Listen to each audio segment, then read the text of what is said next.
नमस्कार दोस्तों। आज से हम ज्योग्राफी का क्लास शुरू कर रहे हैं। तो ज्योग्राफी की क्लास के अंतर्गत हम सबसे पहले विश्व के भूगोल के बारे में जो भी महत्वपूर्ण टॉपिक हैं उनके बारे में हम चर्चा करेंगे। उसमें से जो पहला टॉपिक है हमारा वो है ब्रह्मांड। हम ब्रह्मांड के बारे में पढ़ेंगे। ब्रह्मांड क्या है, इसकी उत्पत्ति कैसे हुई, और भी जो भी महत्वपूर्ण तथ्य हैं ब्रह्मांड के बारे में उनके हम बारे में हम चर्चा करेंगे। तो आइए शुरुआत करते हैं। तो ब्रह्मांड का अध्ययन एस्ट्रोनॉमी कहलाता है। दिखाई पड़ने वाला काला समस्त आकाशीय पिंड ही ब्रह्मांड है। जितने भी पिंड आकाशीय पिंड दिखाई पड़ते हैं, जो कि आकाशीय पिंड हो, वो सभी ब्रह्मांड के अंतर्गत आते हैं। ब्रह्मांड में जो तारे होते हैं, तारे का औसत जीवन काल वो 10 अरब वर्ष होता है। और ब्रह्मांड में लगभग 100 अरब आकाशगंगा है। कितना अरब? 100 अरब आकाशगंगा है। यह तारों का समूह है। कौन? आकाशगंगा जो होती है वो तारों का समूह को ही आकाशगंगा कहते हैं। ठीक है। और हम लोग जिस आकाशगंगा में रहते हैं उस आकाशगंगा का नाम है मंदाकिनी। कौन सी आकाशगंगा है हमारी? मंदाकिनी। अब हम पूछेंगे जो तारों का समूह है वो आकाशगंगा है। अब तारा क्या है? तारा वो है जिसके पास अपनी ऊर्जा, अपना प्रकाश होता है, उसे तारा कहते हैं। तारों का रंग उसके ताप पर निर्भर करता है और तारों का भविष्य उसके द्रव्यमान पर निर्भर करता है, जिसे चंद्रशेखर सीमा कहते हैं। किसको? तारों का जो भविष्य होता है उसके द्रव्यमान पर निर्भर करता है, जिसे हम चंद्रशेखर सीमा कहते हैं। अब हम आगे देखते हैं। ये महत्वपूर्ण है, नोट इसलिए हमने लिखा है।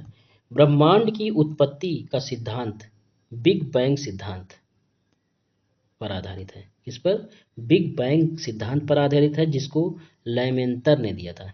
वो वैज्ञानिक का नाम है लेमेंतर। लेमेंतर ने बिग बैंग थियरी दिया था, जो कि ब्रह्मांड की उत्पत्ति का सिद्धांत है। ठीक है। अब हम ब्रह्मांड के अंतर्गत कुछ प्रमुख अ, जो भी प्रमुख बिंदु हैं उस पर चर्चा करेंगे। सबसे पहले है तारामंडल क्या है। तारामंडल सूर्य से दूरी पर स्थित तारों का समूह है। सूर्य से दूरी पर स्थित तारों का समूह ही तारामंडल है। सेंटोरस और हाइड्रा इसमें से प्रमुख तारामंडल है। कौन कौन से? सेंटोरस तारामंडल और हाइड्रा तारामंडल। अगला है नक्षत्र क्या है। सूर्य के निकट तारों का समूह है। तारामंडल सूर्य से दूरी पर स्थित तारों का समूह है, लेकिन नक्षत्र जो है ये सूर्य के निकट तारों का समूह है। इनकी संख्या टोटल 27 है। सप्तऋषि क्या है? सप्तऋषि ध्रुव तारे की ओर संकेत करने वाला तारामंडल ही सप्तऋषि है। सप्तऋषि क्या है? ध्रुव तारे की ओर संकेत करने वाला तारामंडल ही सप्तऋषि कहलाता है। ठीक है। नोट में लिखे हैं कि कृष्ण छिद्र सिद्धांत, ये इंपॉर्टेंट है। कृष्ण छिद्र सिद्धांत का प्रतिपादन किसने किया था? जिसको ब्लैक होल थियरी कहते हैं। ये बार बार समाचार पत्रों में आपने सुना होगा, ब्लैक होल थियरी।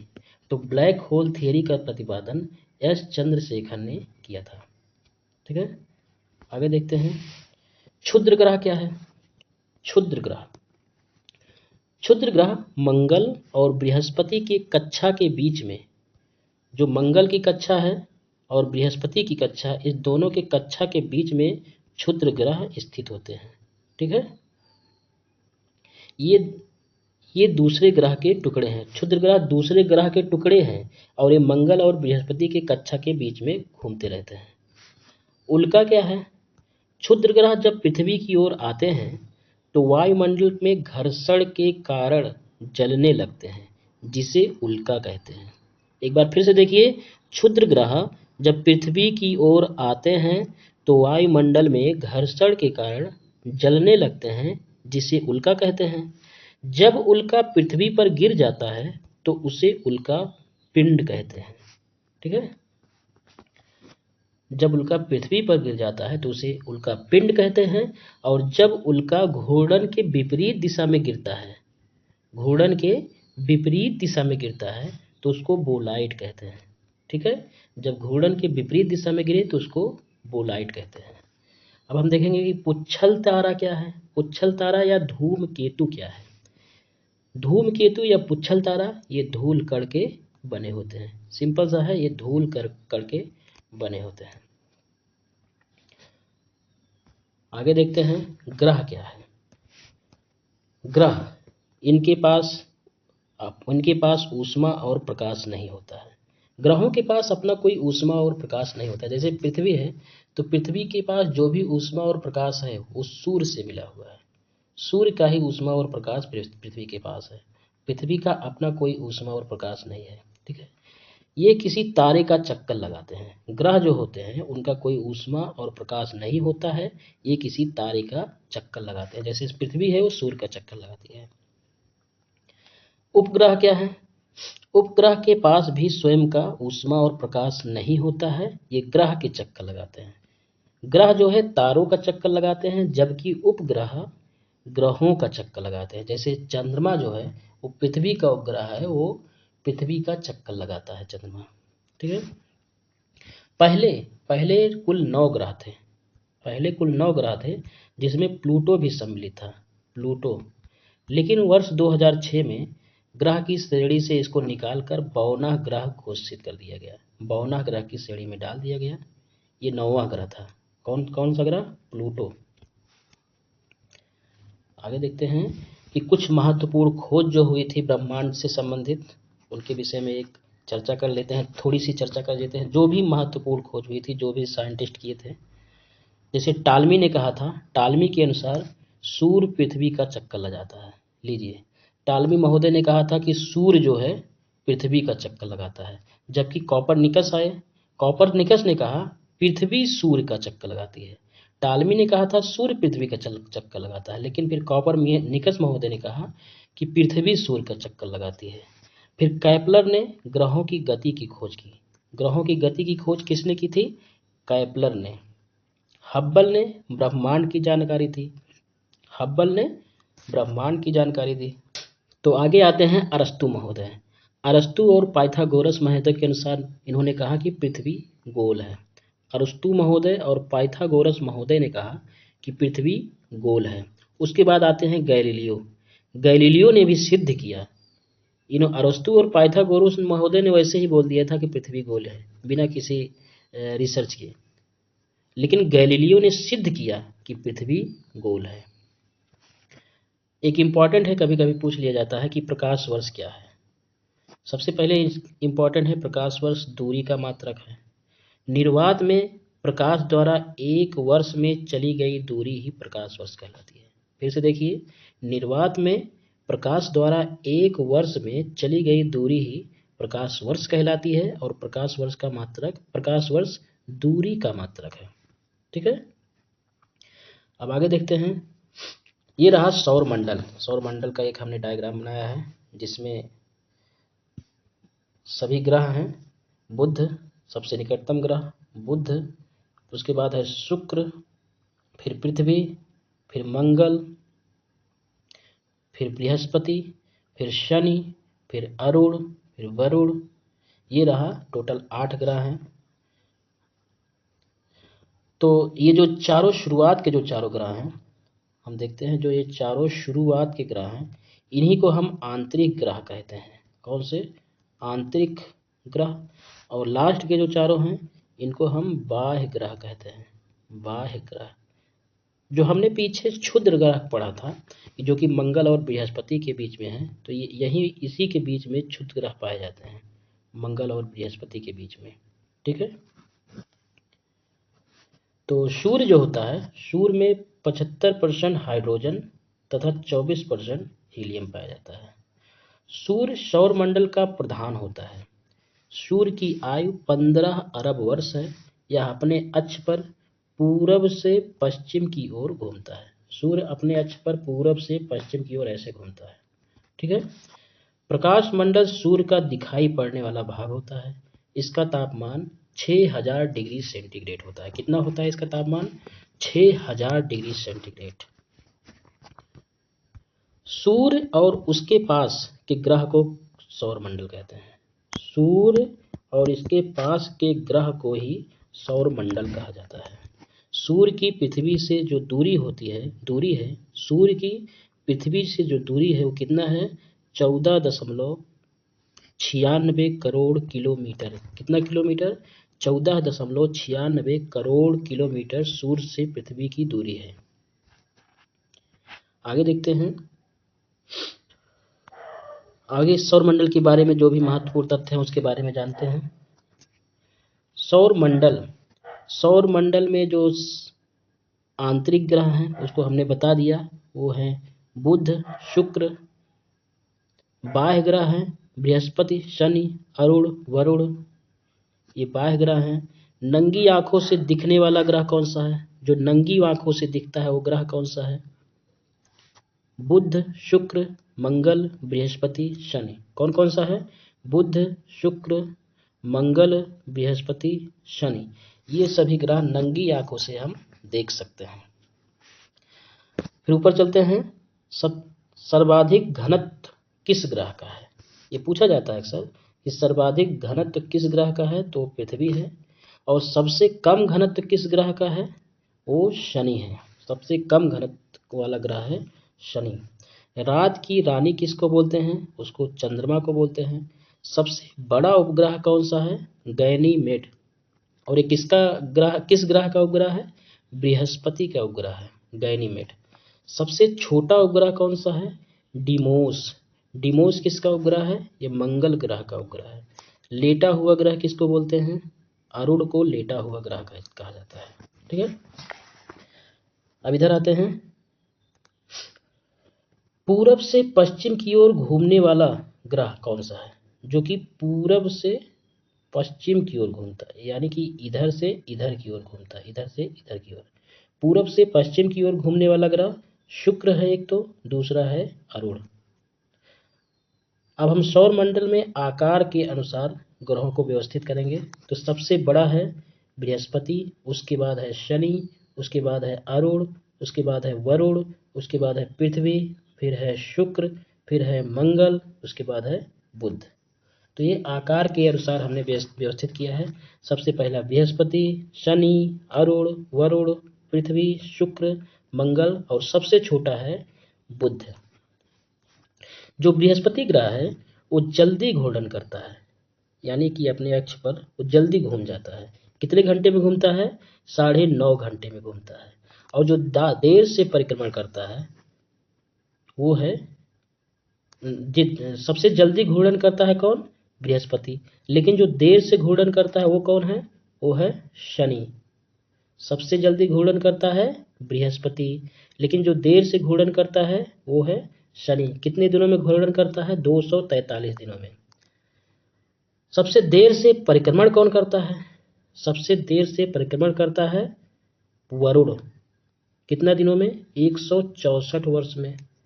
परिक्रमण सबसे देर से कौन करता है? वरुण, 164 वर्ष में। लेकिन सबसे जल्दी परिक्रमण कौन करता है?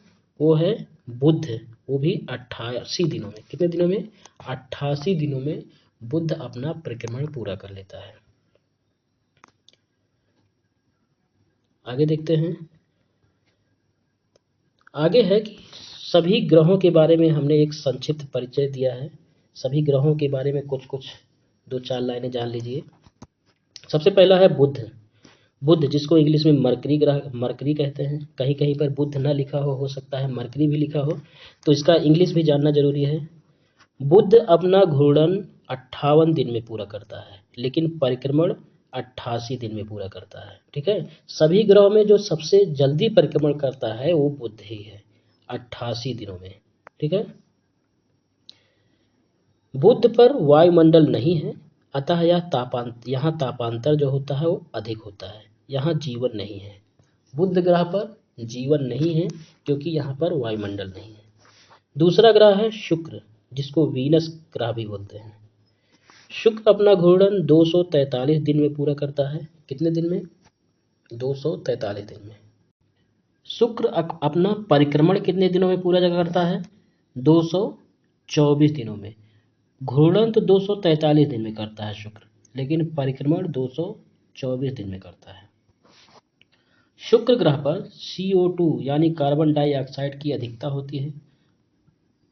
CO2 की अधिकता होती है शुक्र ग्रह पर। इसे साइन का तारा कहते हैं, पृथ्वी का जुड़वा तारा भी कहते हैं। पृथ्वी का जुड़वा तारा क्यों कहते हैं? क्योंकि ये पृथ्वी के समान ही है, इसमें घूर्णन परिक्रमण पृथ्वी के समान ही होता है। बहुत सी दशाएं पृथ्वी के समान ही होती है, इसलिए पृथ्वी का जुड़वा तारा कहते हैं। शुक्र को सुंदर ग्रह भी कहते हैं। शुक्र ग्रह आकार में, घनत्व में, व्यास में पृथ्वी के समान है, इसीलिए इसको पृथ्वी का जुड़वा तारा कहते हैं। किसमें? शुक्र जो है वो आकार में, घनत्व में, व्यास में पृथ्वी के समान है, इसीलिए शुक्र को पृथ्वी का जुड़वा तारा कहते हैं। शुक्र ग्रह के वातावरण में सल्फ्यूरिक अम्ल, इंपॉर्टेंट है, इसको नोट कर लीजिएगा कि शुक्र के वातावरण में सल्फ्यूरिक अम्ल की मात्रा अधिक होती है। ठीक है, आगे बढ़ते हैं।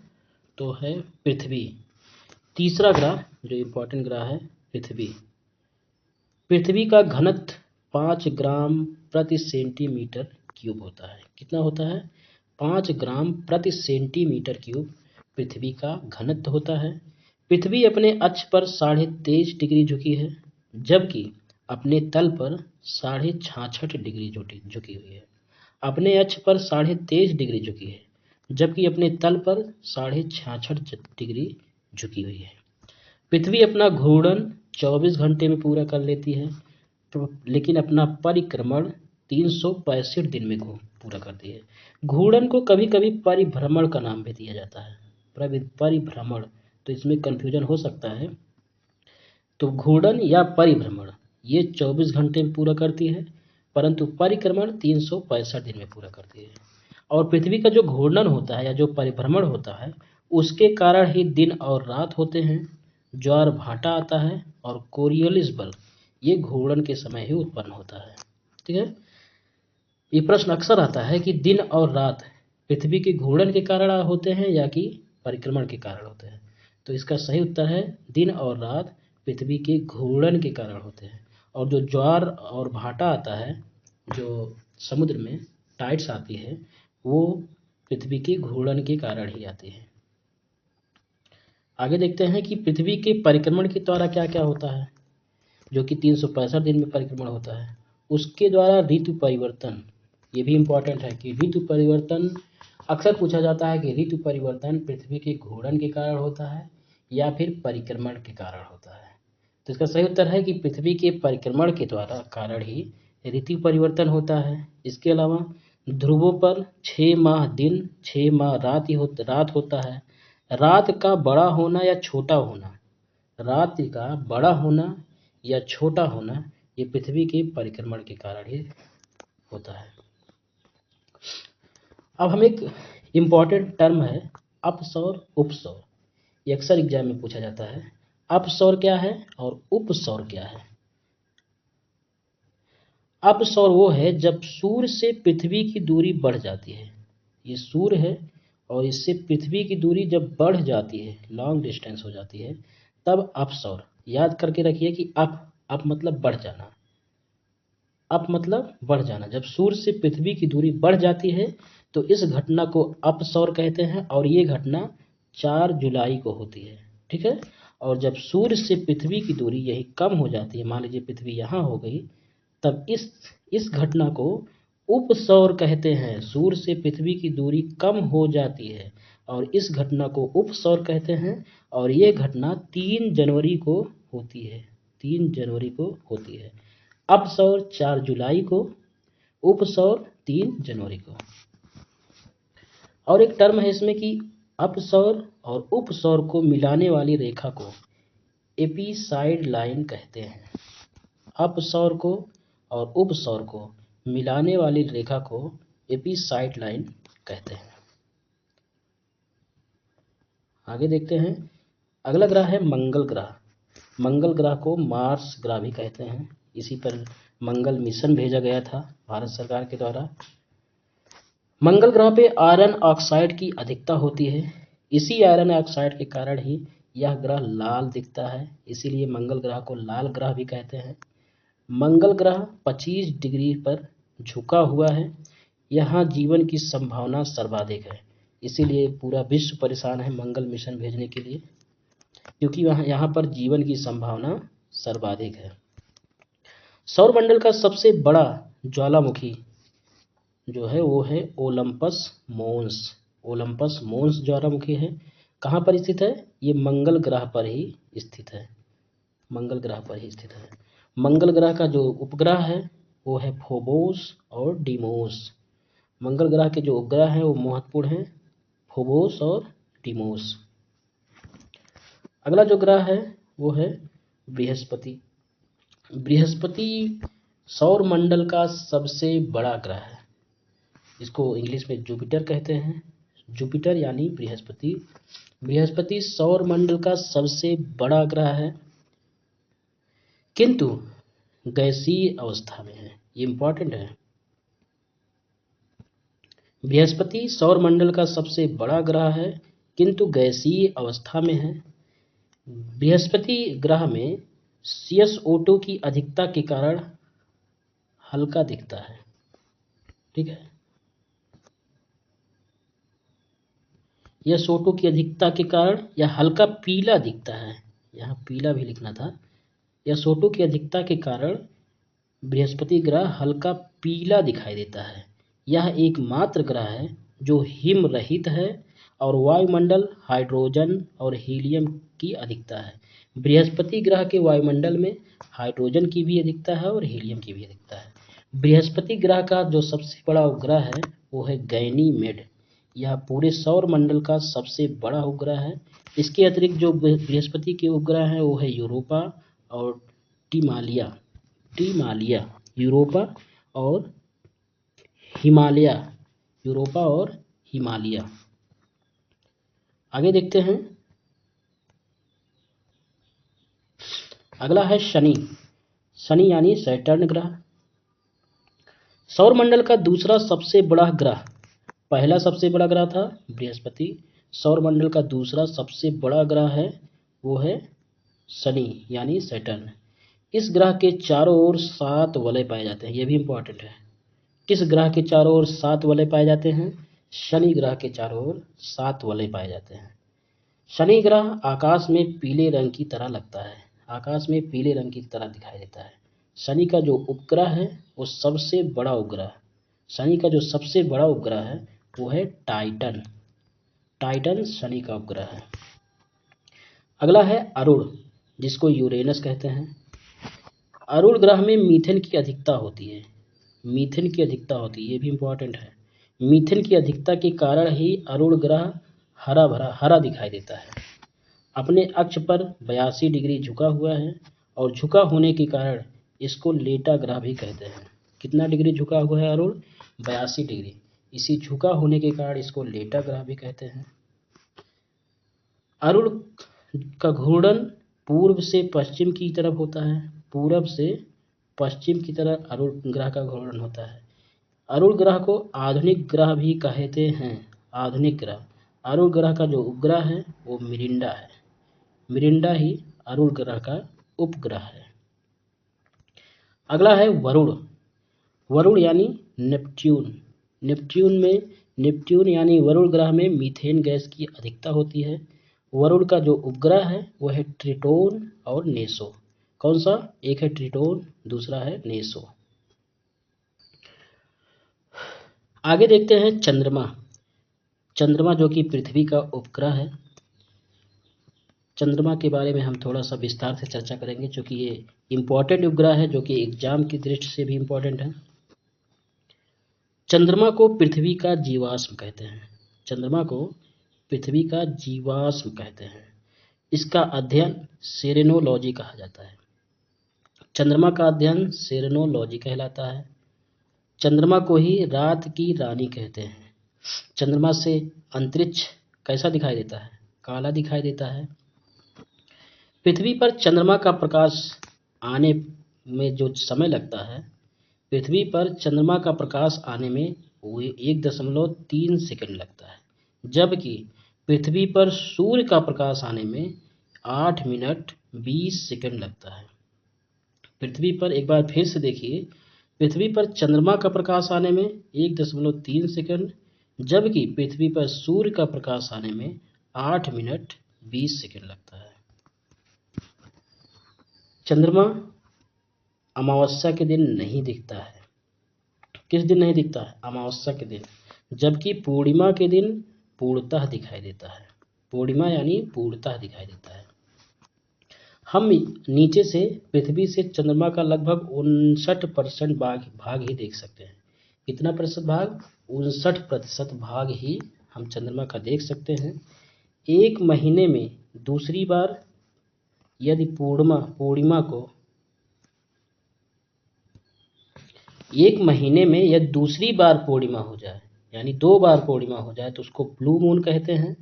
तथा एक वर्ष में दूसरी बार यदि ब्लू मून हो जाए, यानी 1 2 यानी 4 बार पूर्णिमा हो जाए या 2 बार ब्लू मून हो जाए, तो उसको सुपर मून कहा जाता है।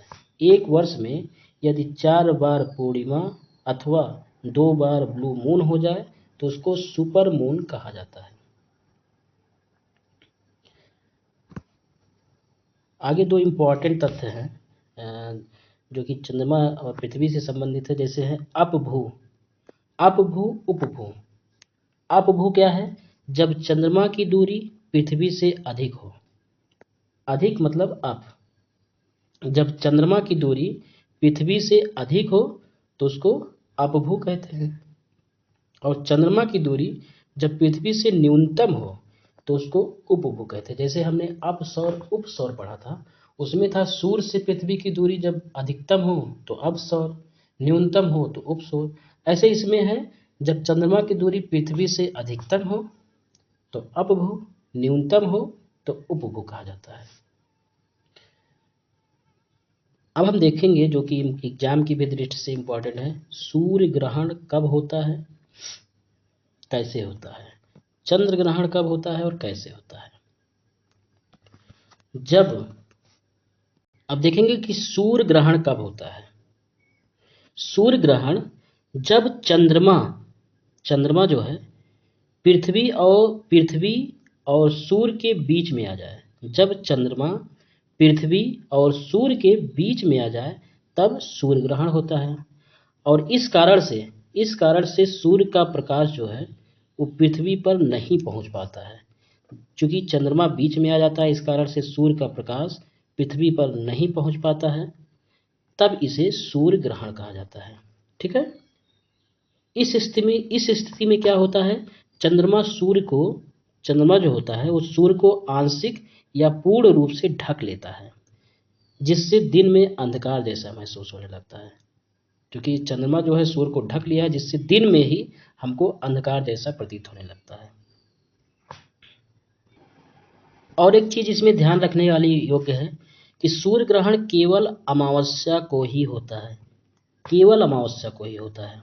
इसका कारण है, या अमावस्या को ही संभव है, क्योंकि खगोलीय स्थिति केवल अमावस्या के दिन ही बनती है, जब चंद्रमा और सूर्य एक ही दिशा में होते हैं। लेकिन ऐसा जरूरी नहीं है कि हर अमावस्या को सूर्य ग्रहण हो। हर अमावस्या को सूर्य ग्रहण नहीं होता है। ठीक है। और एक चीज इंपॉर्टेंट है सूर्य ग्रहण में, सूर्य ग्रहण केवल दिन में होता है। केवल दिन में होता है। केवल दिन में ही सूर्य ग्रहण होता है, रात में सूर्य ग्रहण नहीं होता है। अगला है चंद्र ग्रहण। चंद्र ग्रहण क्या है? जब पृथ्वी सूर्य और चंद्रमा के बीच में आ जाती है, तब ऐसी दशा को चंद्र ग्रहण कहा जाता है।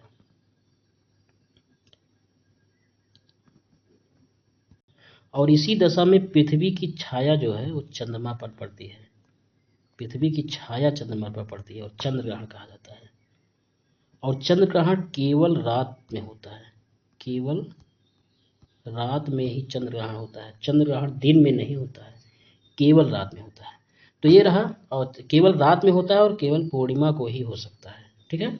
तो ये रहा सूर्य ग्रहण, चंद्र ग्रहण से संबंधित जो भी महत्वपूर्ण तथ्य थे, और ब्रह्मांड के विषय में जो भी महत्वपूर्ण तथ्य, जो भी ग्रह उपग्रह, इन सभी से संबंधित हमने एक विस्तृत चर्चा की। तो इन सभी चर्चाओं का यदि आप PDF के रूप में प्राप्त करना चाहते हैं तो हम टेलीग्राम लिंक नीचे डिस्क्रिप्शन में दे देंगे। आप टेलीग्राम लिंक पर क्लिक करके आसानी से जाकर वहां से PDF प्राप्त कर सकते हैं। को लाइक कीजिए, शेयर कीजिए और सब्सक्राइब कीजिए। अब मिलते हैं इसी प्रकार के अगले वीडियो में, तब तक के लिए जय हिंद, जय भारत।